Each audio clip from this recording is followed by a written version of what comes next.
Isang farmistication ang ating natuklasan na para kang dinala sa New Zealand.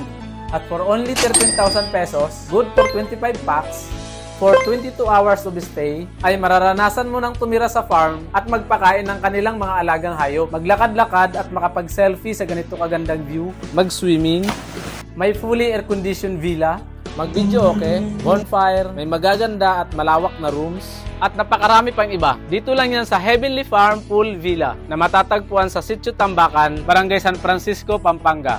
Mayroon itong tatlong naglalakihang villa. Unahin natin ipakita kung saan kami nag-stay. Ang kanilang Barkada Villa. Ito ay fully air-conditioned villa na mayroon tatlong magaganda at malawak na room at kayang mag-accommodate ng hanggang 25 packs sleeping capacity. At tingnan nyo itong mga idol, oh. Pinagtabi-tabi nila yung mga bed. Ang sarap sigurong matulog dito kasamang tropa. Ang cute, di ba? May swimming pool para sa adult na 5 feet ang lalim at 3 feet naman sa kiddie pool. And take note mga ka-adventures, no chlorine at regular na pinapalitan ng tubig ng kanilang pool every time na may guest. Kaya nakakasigurado kayong malinis ang tubig nito. May dalawang comfort room at shower room. Naka 300 Mbps wifi na rin sila dito. Kaya naman, napakasarap manood ng Netflix at YouTube. May karaoke na din sila dito. Kaya siguradong noodle moments ang barkada dito mga idol.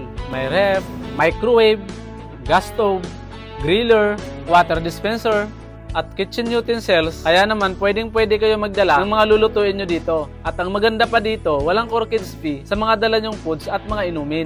Pwede rin kayo mag-bonfire dito mga idol. Magbayad lang kayo ng 350 para dun sa kahoy. Ang rate nga pala nitong Barkada Villa ay 13,000 pesos every Sunday to Thursday. At 15,000 pesos naman every Friday, Saturday, and during holidays. Good for 25 packs na mga idol. At ito naman ang kanilang garden villa. Meron din itong dalawang swimming pool. Isa sa adult at isa sa kiddie pool. And about naman sa amenities, kung anong meron dun sa mga nabanggit natin sa Barkada Villa, ay mayroon din dito. At the same price lang din sila mga idol. Ang kaibahan lang, ito ay story villa. At mas maluwag ang garden nito. Kaya naman, perfect na perfect ito sa family reunion mga idol. Ito naman ang kanilang modern villa. Same price din ito sa dalawang nabanggit natin kanina. At ganun din pagdating sa amenities. Grabe ang lawak ng parking dito mga idol. Kaya kahit 5 bus ay kasya dito. Kaya swak ito kahit sa inyong team building. For other details in advance booking, mag-direct message lang kayo sa kanilang FB page. Ito nga pala si Kuya Randy Adventures. Enjoy and God bless!